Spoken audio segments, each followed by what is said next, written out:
नमस्कार। जब हम भारत की बात करते हैं तो नदियों का जिक्र तो आता ही है। हमारी लाइफलाइंस हैं ये। पर क्या कभी ये सोचा है कि हर नदी की अपनी एक अलग ही कहानी होती है? चलिए, आज भारत के इस विशाल नदी के जाल के कुछ राज खोलते हैं। तो सबसे बड़ा सवाल और शायद सबसे दिलचस्प भी ये है कि आखिर ऐसा क्यों होता है कि कुछ नदियां तो पूरे साल बहती रहती हैं जबकि दूसरी नदी मौसम बदलते ही सूख जाती हैं। ये कोई जादू वादू नहीं है। इसका जवाब तो हमारे भारत के भूगोल में ही छुपा हुआ है। और इस पहेली को सुलझाने के लिए ना हमें ये समझना होगा कि भारत की सारी नदियां एक जैसी नहीं होती।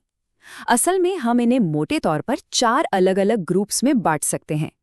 और बस यही क्लासिफिकेशन हमें हमारे सवाल का जवाब दे देगा।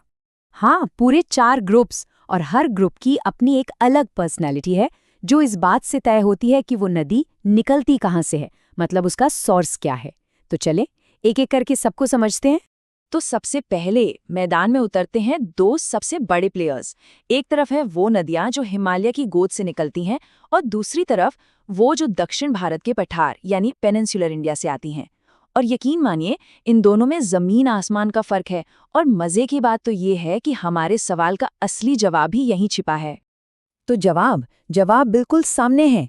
जो नदियां हिमालय से निकलती हैं ना, उन्हें पानी सिर्फ बारिश से नहीं मिलता।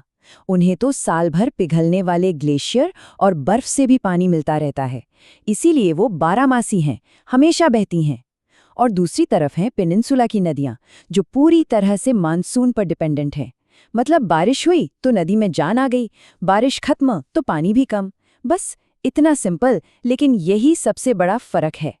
तो चलिए सबसे पहले इन हिमालयन जाइंट्स से मिलते हैं। ये सिर्फ नदियां नहीं हैं, ये तो पूरे के पूरे पावरफुल सिस्टम्स हैं जो साल भर बहते हैं और पूरे उत्तर भारत को जिंदगी देते हैं। अच्छा, जब हम रिवर सिस्टम या नदी प्रणाली कहते हैं तो इसका सीधा सा मतलब है एक मेन नदी और उसके बहुत सारे छोटी बड़ी सहायक नदियां जो सब मिलकर एक बड़ा सा नेटवर्क बनाती हैं। हिमालय में ऐसे 2 बड़े परिवार हैं, एक है इंडस यानी सिंधु का परिवार और दूसरा गंगा ब्रह्मपुत्र का। अब जरा सिंधु नदी के बारे में सोचिए, दुनिया की सबसे बड़ी नदियों में से एक। क्या शानदार सफर है इसका। तिब्बत में मानसरोवर के पास से निकलती है, भारत के ऊंचे ऊंचे पहाड़ों को काटती हुई आगे बढ़ती है और फिर पाकिस्तान होते हुए अरब सागर में मिल जाती है। कमाल है ना।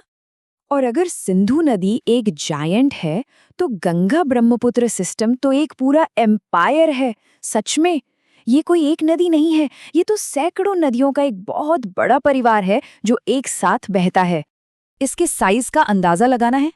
अच्छा, चलिए गंगा की कुछ मेन सहायक नदियों के नाम देखते हैं। यमुना, घाघरा, गंडक, कोसी, सोन, महानंदा, रामगंगा। और सुनिए, ये लिस्ट तो बहुत लंबी है, ये बस कुछ नाम हैं। इसी से पता चलता है कि ये सिस्टम कितना बड़ा और कितना जरूरी है। अब जरा इन नंबर्स को देखिए। ये नंबर्स खुद ही पूरी कहानी बता देते हैं। सिंधु और ब्रह्मपुत्र दोनों करीब करीब 2900 किलोमीटर, गंगा 2510 किलोमीटर। अब जरा इनकी तुलना प्रायद्वीप की नदियों से करके देखिए। फर्क बिल्कुल साफ दिखता है ना। ये चार्ट तो इस फर्क को और भी क्लियर कर देता है। ये टॉप 3 नदियां लंबाई में बाकी सबसे मीलों आगे हैं। ये वाकई में इंडियन रिवर्स के टाइटन्स हैं। ओके, तो हिमालय के इन बड़े बड़े दिग्गजों की बात हो गई। अब चलते हैं प्रायद्वीप की तरफ और वहां की नदियों की धड़कन को महसूस करते हैं। इनकी कहानी बिल्कुल अलग है। ये तो मॉनसून की ताल पर चलती हैं। इन नदियों का पूरा लाइफ साइकिल ही अलग है। जब मानसून आता है तो ये पूरी तरह से जिंदा हो उठती हैं, उफान पर होती हैं। लेकिन जैसे ही मौसम बदलता है, इनका पानी भी घटने लगता है और कई बार तो ये बस एक पतली सी धार बनकर रह जाती हैं। तो पेनिनसुला के कुछ बड़े नाम कौन कौन से हैं?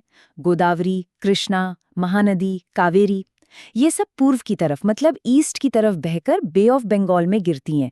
लेकिन यहाँ एक बहुत ही मजेदार एक्सेप्शन है, नर्मदा और ताप्ती। ये दोनों नदियों उल्टी दिशा में बहती हैं, मतलब पश्चिम की ओर। पर कहानी अभी खत्म नहीं हुई है। इन 2 बड़े ग्रुप्स के अलावा भी भारत में कुछ अनोखी, कुछ स्पेशल नदियां हैं जो हमें दिखाती हैं कि इस देश की ज्योग्राफी कितनी विविध, कितनी कमाल की है। इनमें पहली है कोस्टल रिवर्स यानी तटीय नदियां। ये गंगा या सिंधु की तरह लंबा सफर तय नहीं करती। ये तो छोटी और तेज तर्रार धाराएं हैं जो पहाड़ों से निकलती हैं और फटाक से सीधे समुद्र में मिल जाती हैं, खासकर वेस्टर्न कोस्ट पर। और इनकी संख्या तो हैरान कर देने वाली है। अकेले हमारे पश्चिमी तट पर ही करीब 600 छोटी-छोटी तटीय नदियां हैं। 600! इससे भारत के वाटर सिस्टम्स की डेंसिटी और डाइवर्सिटी का पता चलता है। कमाल है ना? और अब आती है शायद सबसे अनोखी कैटेगरी, राजस्थान की अंतःस्थलीय नदियां, लूनी जैसी नदियां। ये अपना सफर शुरू तो करती हैं, पर कभी समंदर तक पहुंच ही नहीं पाती। रेगिस्तान जैसे उन्हें निगल लेता है, वो बस रेत में कहीं खो जाती हैं।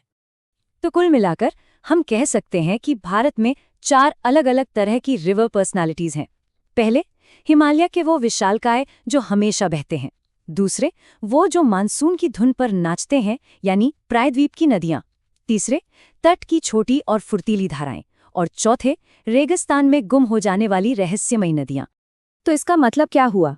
मतलब ये कि भारत की हर नदी अपने सोर्स, अपने जन्मस्थान की कहानी सुनाती है। चाहे वो बर्फीला हिमालय हो, मॉनसून में नहाया हुआ पठार हो या फिर प्यासा रेगिस्तान। तो आखिर में एक बड़ा सवाल बचता है, नदियों का ये इतना बड़ा और इतना अलग-अलग तरह का नेटवर्क भारत के भविष्य को कैसे शक्ल देगा? खासकर क्लाइमेट चेंज के इस दौर में हमारी इन जीवन रेखाओं को समझना पहले से कहीं ज्यादा जरूरी हो गया है।